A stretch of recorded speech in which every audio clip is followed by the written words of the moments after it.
This dentist is at work, but not working. We've got all the equipment to treat people. He hasn't seen a patient for ages. All I'm allowed to do is give prescriptions out. I saw a patient about 3 weeks ago.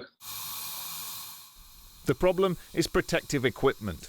The usual kit isn't good enough to protect against the virus, and working close up, face to face, dentists are especially vulnerable.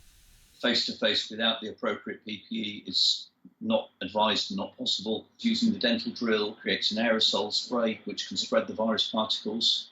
But I didn't realise quite how hard it would be to take out a molar tooth. So some patients are resorting to DIY after failing to get treatment.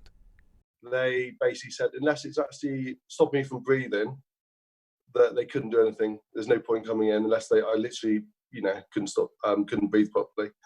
This wasn't the case, but the pain nevertheless was absolutely excruciating. So I thought I'd take it into my own hands, really. It was quite tricky. I thought maybe 10, 15 minutes, but an hour and a half it took, I think. England's chief dental officer says a network of more than 200 urgent care centres is up and running to treat emergency cases, but appointments are still difficult to get.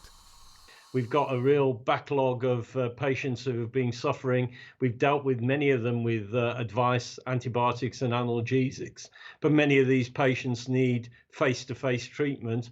Without the necessary PPE, many of these centres, even though they are waiting to provide care for patients, aren't able to do that.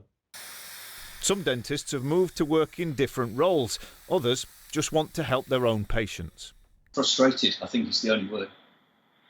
Frustrated that I can't do what I know I should be able to do.